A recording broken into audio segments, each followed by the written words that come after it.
Saad nga natuman kini ang mensahe sa benepisyaryo nga nakadawat ni ining baka nga gihatag ni Governor Pam Barriquatro.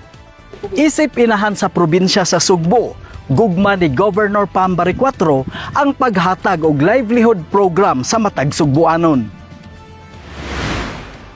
Si Lucky Jules Robusto, taga Barangay Butong, lungsod sa Argao, usa ka mag-uuma. Iyang gipangandoy nga makaangkon og baka ug makapamuhi siya og hayupan abag sa iyang pagpanguma. Nag-inusara na lang si Lucky Jules sa pagpadako sa iyang usa ka anak, human nipanaw ang iyang asawa sa pagpanganak. Oo, dako na tabang. Kaya mo gina akong gikuha nga makuha na ako gahiyupan. Sibi, ang akong sinatian karon ba nga, wa akong asawa, ako lagi lingaw sa mga hiyupan. Ang pangandoy ni Lucky Jules Robusto, gihatagan og katumanan ni Governor Pam Barriquatro.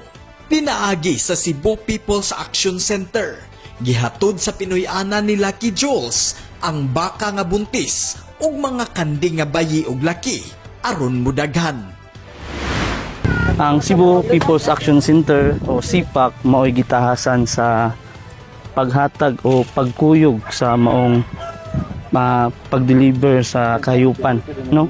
Nga ang CPAC mo'y party sa programa ni Gov nga mo'y mohandol sa second district, entire Argao to Sambuan. Mao na ang ta sa CPAC maghatod sa programa ni Gov Pam ditso na gyud sa katawhan. Gikalipay og dako ni Lucky Jules dihang gitunol sa Animal Production Division Head sa Kapitolyo ngadto niya ang baka ug mga kanding.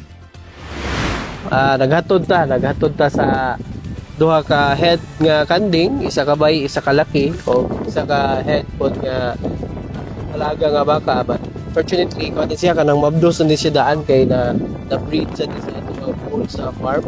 And naataron diri aging pahatod yun ni Governor Pam diri para makatapang sa atong ang recipient sa bulls.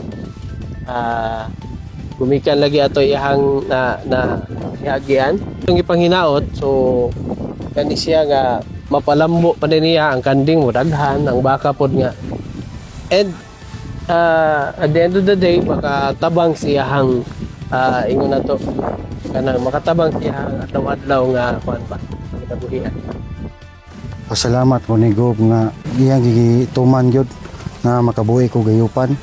Biso kay mabiyaan yung balay gud na kay namang dumalam sa akong asawa diri. Ug salamat po ko ni Gov nga wala may pagsagdaay. Si Governor Pam Barriquatro nagpakabana sa mga Sugboanon, pinaagi sa taghatag og livelihood program sa nagadaiyang sektor sa komunidad.